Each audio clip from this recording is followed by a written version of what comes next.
there, Leslie Neeston. Hope you guys are having a great day today. It's your video lesson. Let's see your 3 things I want to talk about. I'll talk about those 3 things, and as usual, if you have questions, just let me know. I'd be more than happy to answer.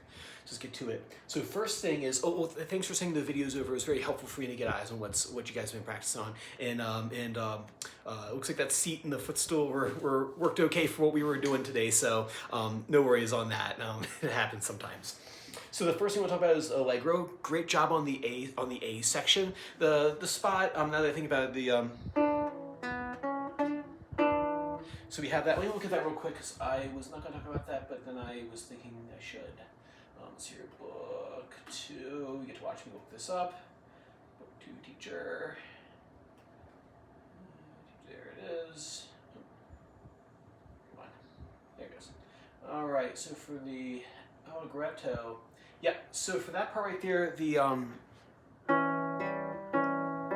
if you look at the notation, this E right here is only, there's 2 quarter notes. Yeah, so you got 2 quarter notes and 2, and then after that there's a rest for that note. So we're gonna lift that first finger off. That'll make that pull off a little bit easier.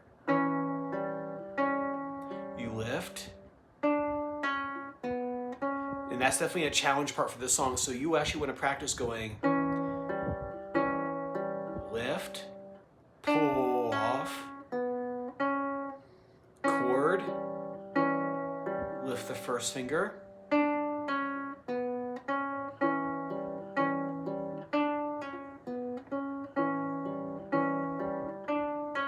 that'll make it way easier than trying to do a pull off while you have another finger down. That's actually really tricky, is keeping like multiple fingers down while doing like, you know, stuff with these 2 over here, which I'll actually talk about in a second. So work on that for me. For the B section, this is a big dog section right here. What that means is the way one of my Suzuki teachers talked about this motion right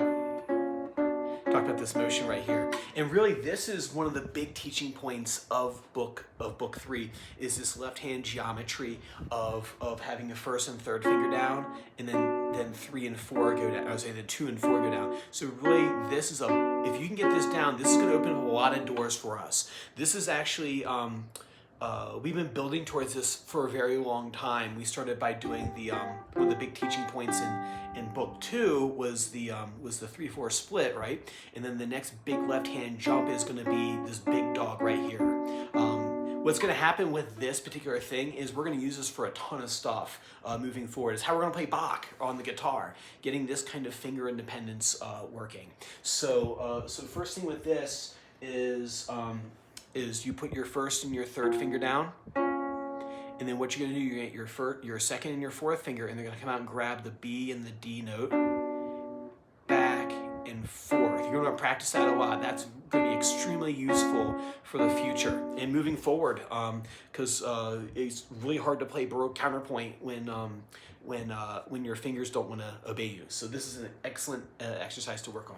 Point number 2 is the C scale. Good. It looks like you got all the notes down.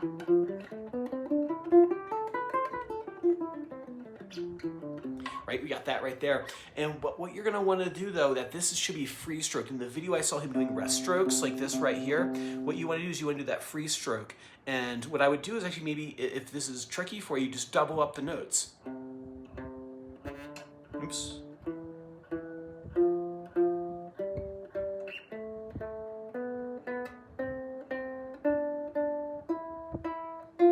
So see what I'm doing is I'm playing each note twice, and it gives me a chance to really practice this free stroke. Remember that free stroke is something that we really should have down before we start book 4. But like I said, we got a few more pieces to practice before we finish that. So, but keep working on the free stroke with that. And then for number 3, celestial arpeggios. I didn't see it in the video, but you're definitely want to practice these all the time. If there are actually now that I think about it, there's 3 things, technically speaking, that you want to have down before you get to book 4. One is that big dog motion right there. Have good 3/4 splits, so left hand geometry stuff. And then you want to have the free stroke down, and you want to have some good work done already on celestial arpeggios, because without those 3 things, book 4 gets really difficult. So you want to practice those. So remember the celestial arpeggio, we talked about the plant, the P-I-M-A, plant, P-I-M-A, plant. Now, with this, there's two terms you want to know. One is planting and one is preparing. And what I did there was kind of maybe more preparing. Plant would be where we leave one finger down and we do like a bunch of other stuff. That would be like a plant. So I guess maybe a more accurate way of calling this would be a prepare motion. So you do P-I-M-A, prepare. P-I-M-A, prepare. P-I-M-A, prepare. Once you get the prepare down, then you can do the sequential placement. And so with that, you play the thumb, the pointer finger comes out and plays the fifth string, and as soon as that plays, immediately the next finger goes down, immediately the next finger goes down, right? So you get the thumb on, you play the thumb, pointer finger is down, middle is down, ring is down. So P-I-M-A, right? So you're gonna wanna practice that because we're gonna wanna be able to do that. The reason why I like to do like the plant first is because it teaches where everything is. You get a solid frame on there and then you pass through, and then the next step is, can you do this right here? Right?